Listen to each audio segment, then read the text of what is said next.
All right, just picked her up. Took her for her first little spin. 2025 Polaris Ranger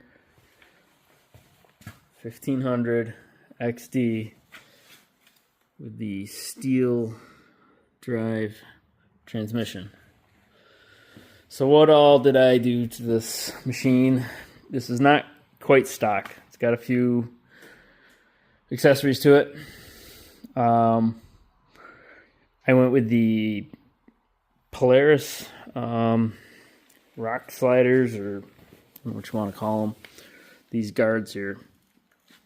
So this piece here is the rock sliders, and it wraps around the front here and protects in the front all the way back to here. Really nice. It's really beefy. It has a nice step built in here if you need to get up into the bed. It kind of tucks around back here too. So I really like those. So if you're thinking about that, I know there's a lot of other manufacturers that make, like Thumper Fab and other ones that make these steps here. A lot of the other ones kind of stick out a little ways, but for me, the sticking out like a step isn't what I wanted, because I'm not going to use this as a step, right? I didn't want this machine to be super tall. I'm not going to put a 3-inch lift on it or whatever. I'm not going to jack it way up, so I don't need an additional step.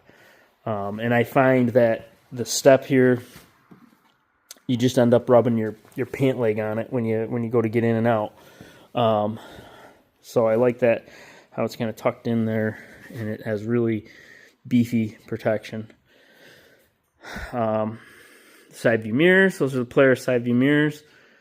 They mount on really nice and slick. I like the way that is. I also went with so this whole bottom part is factory, but then, well, stock, we'll say. Then the accessory is this brush guard. So it goes up and around the headlights on either side is the brush guard accessory. And then the second accessory is this top rack. This top rack has these little latches here.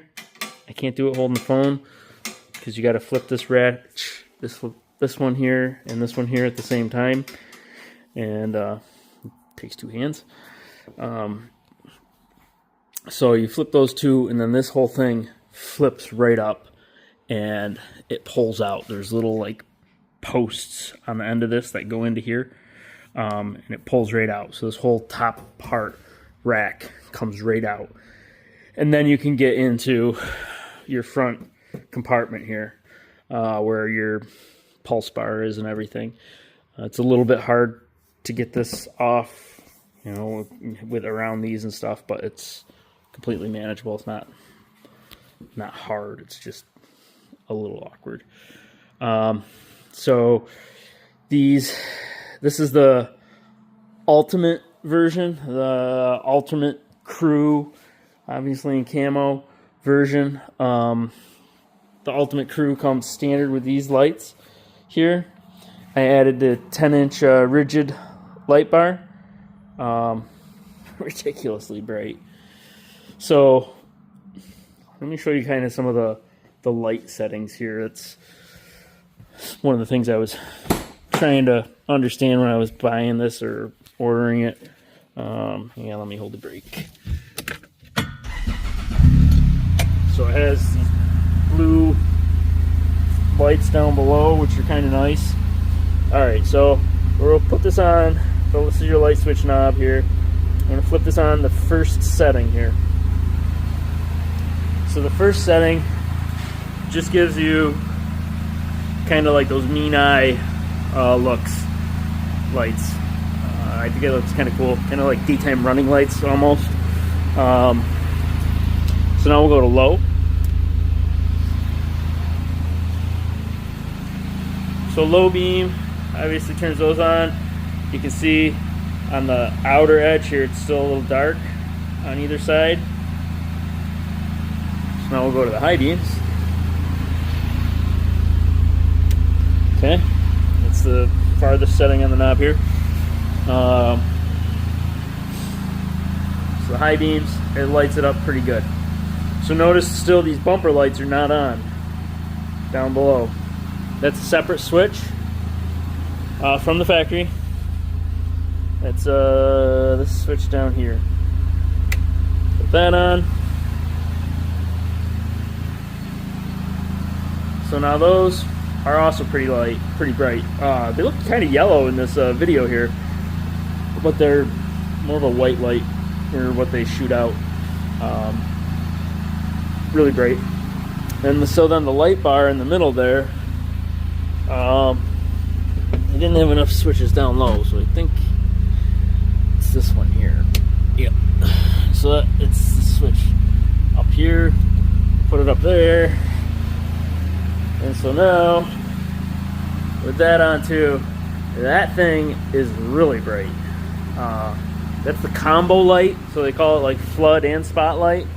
And I don't know what happened to it, but it was on the Polaris website when I ordered this, and then it's gone now. It's gone. If you go to like build a Polaris or whatever, it's gone. So I don't know why they got rid of this. Maybe they had bad luck with it or something, but it was there when I ordered this machine, which was February 2025, maybe around February. So anyway, I think it looks really badass, really tough with that grill setup. I don't really have much use for the top rack. I more or less liked the way it looked, and I kind of liked these bars going up here. I thought maybe if I wanted additional lights, I could tie them onto here. Just kind of clamp them onto here for additional lighting. But after seeing how bright this is, I don't know if I'm really going to need any additional lighting. We'll wait and see. I haven't really gone on any night rides or anything, so the jury's still out on that. So these are not stock tires. These are the stock wheels, but it comes stock with 32-inch tires. And I'm sorry, stock with 30-inch tires, and these are 32-inch tires. Let me just do a side-by-side here. Okay, voila. So there is the stock tire 30-inch compared to the 32-inch. They actually have a very similar tread pattern. I know people are going to ask what tires I got here, but I honestly don't remember. I ordered it so long ago. I'd have to look it up. But I was curious, how much height going from a 30-inch tire to a 32. Now, obviously, this doesn't have any air in it, so it would be a little bit taller.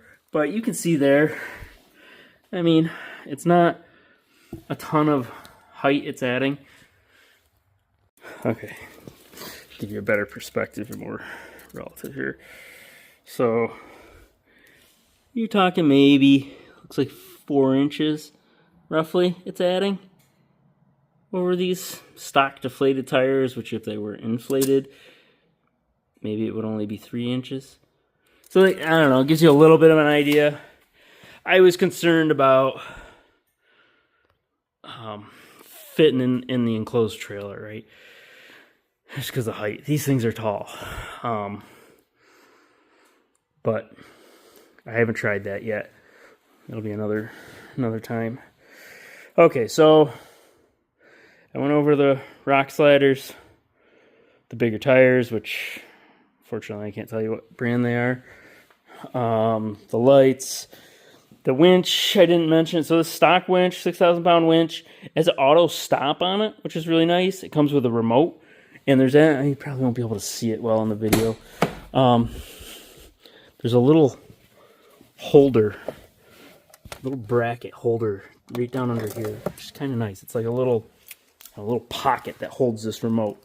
So the remote is kind of nice. You just hit the on here, hold it, it'll flash blue. Now it's on. Hit the out. Oh, I gotta have the machine on. That helps. Let's try it with just like scissor. Yep. So now, and it's got this auto stop. That's slick. I like that. So you don't end up over tightening that rope around there. It gets wedged in there, and then you're yanking to try to get it out. So I really like that. That's really nice. Shut this off. The remote, you just hold that on-off button on the left there, and boom, it's off. And like I said, they have this nice, you can't see it in the video, I'm sorry. You can't hardly see it without, but there's a nice little holder thing in here for it. So that's really slick too, like that. So, moving on to the back of the machine here. This isn't going to show up as good, but we went with a Thumper Fab rear bumper with tan light covers. The bumper is pretty awesome. It fits in there beautifully. They did short us one of these screws here. I think this one here is missing. So I got to email them. I email about that. I'm sure they'll send it right out. The Axon Warren winch fits in there nice. A little tight getting your hand in here to do the free spool, but doable. We got to put some shackles on here yet. So I really like that winch, and it doesn't really interfere with the rear camera. The rear camera is up in here. That's awful video. So that's kind of nice. It doesn't really interfere with that. It does have the lights in here and light up there. So if I start this up, carry on with my lights. I like lights. I end up riding at night a lot. So the light for the top is up there, and then the Thumper Fab light is this switch here. So that should be all the lights on the back now lit up. I don't tell, but that's pretty bright, pretty good. So that's with all the switches on. I'm pretty pleased with that, really. I think it's pretty bright.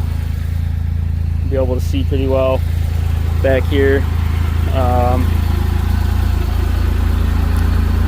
The tailgate is nice. It's heavy. It's a little bit heavy when you unlatch this. You got to be ready for it. It'd be nice to have one of those damper shocks on it or something. I might look and see if we can get one for this. But it latches beautifully. Listen to that. Just listen. It's awesome. It's way better than the Can-Am tailgate. Way better. I really like that. So that's killer. That's pretty much it, I think, on the exterior of this machine. Really, I didn't do much on the interior.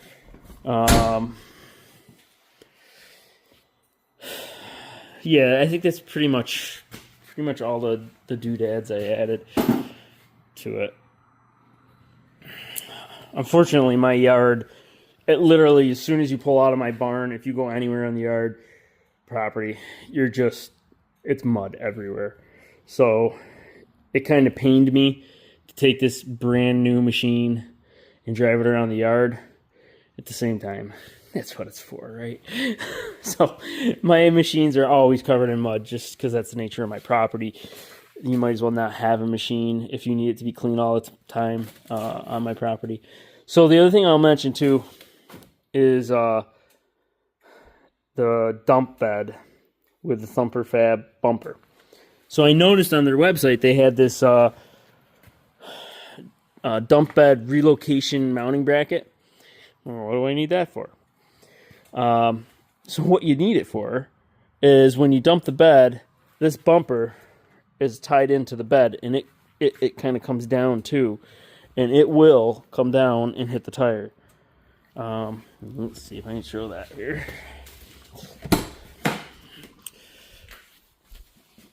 Well, I don't know if I can do this. Let's start up first. 1 sec. Okay. Start it up. Put my window down.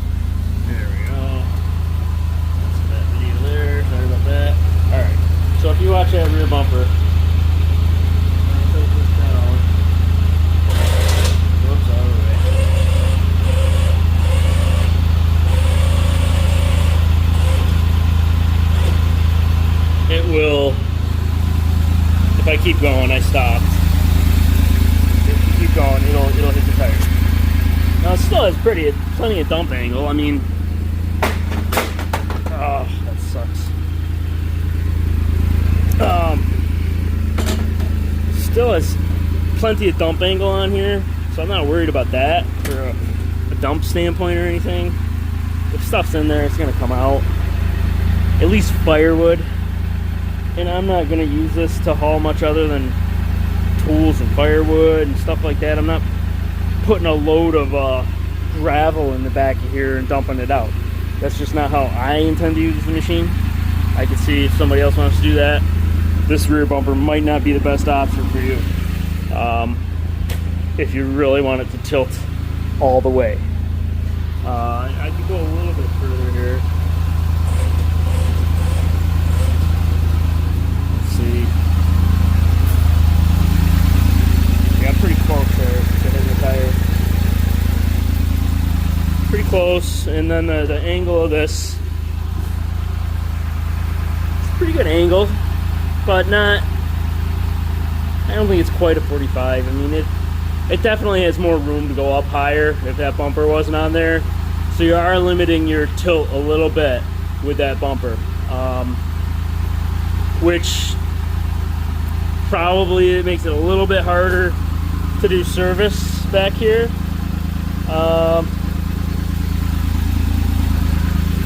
So that's a little bit of a downside to that bumper. But the built-in winch, just the way it integrates into it and everything, is awesome. I love that. Shut off the lights and stuff. That's a thumper fab light. This is the other light. Oh, no, this is the other light. So this bed light, they call it, has 3 positions. So there's off. In the middle position is when you put it in reverse, it'll turn on, and then you can flip it up and it'll always be on. So I like that.